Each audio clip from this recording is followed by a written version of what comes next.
এটা হচ্ছে শাইখ হসপিটাল, যেসব বাচ্চারা কথা বলে না এবং কানে কম শুনে তাদের জন্য এই হসপিটালটি। তো আজকে আমি দেখাবো এই হসপিটালে কিভাবে যেতে হয়। আপনাকে প্রথমে বাংলাদেশের যে কোনো প্রান্ত থেকে মহাখালী বাস স্ট্যান্ড আসতে হবে। তারপরে ভিডিওতে দেখানো মতো রাস্তার বিপরীত পাশে এসকেএস এবং তার বিপরীত পাশে ওভারব্রিজ আর জনস্বাস্থ্য ইনস্টিটিউট, এই গেটটি দিয়ে ঢুকবেন।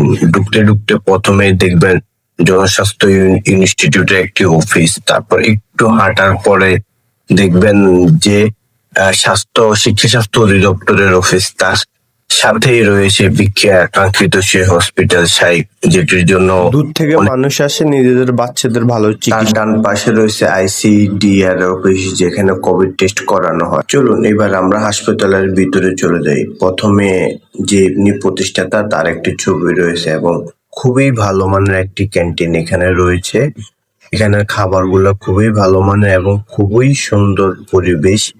যে কোনো মানুষ এখানে খাবার কিনে খেতে পারবে। অন্তত বাইরের পরিবেশ থেকে অত্যন্ত ভালো। আমি নিজেও খেয়ে ট্রাই করি। হসপিটালের প্রথমে আপনার সিরিয়ালের জন্য ডাক্তারের লিস্ট দেওয়া থাকে, এখানে দাঁড়িয়ে টিকিট কাটতে হবে। এবং একটু ভিতরে আপনার হেল্প ডেস্ক আছে, যেখানে যদি আপনি কিছু না বুঝেন ওনাদের কাছে জিজ্ঞাসা করলে ওনারা আপনাকে বিস্তারিত তথ্য দিয়ে হেল্প করবে। আর চলেন দেখি এখানে কি ডাক্তার বসে এবং কি কি বারে বসে তার লিস্ট উপরে দেওয়া হলো। এবার চলুন একটু হসপিটালের ভিতরে ঘুরে আসি। এখানের পরিবেশ খুবই ভালো। ভিতরে একটা এসি আছে এবং সবার সিরিয়াল মেনটেন করে সবকিছু মেনটেন করে ভিতরে যেতে হয় এবং খুবই পরিষ্কার, খুবই ভালো লাগবে। এবং হসপিটালটির ডান পাশে একটি স্কুল রয়েছে, যে স্কুলে সাধারণত কাজ হলো যে বাচ্চারা সাধারণত কথা বলতে পারে না তাদের জন্য এই স্কুলটি তৈরি করা হয়েছে। তো আজকে এ পর্যন্ত, ভালো থাকবেন, টাটা, আল্লাহ হাফেজ।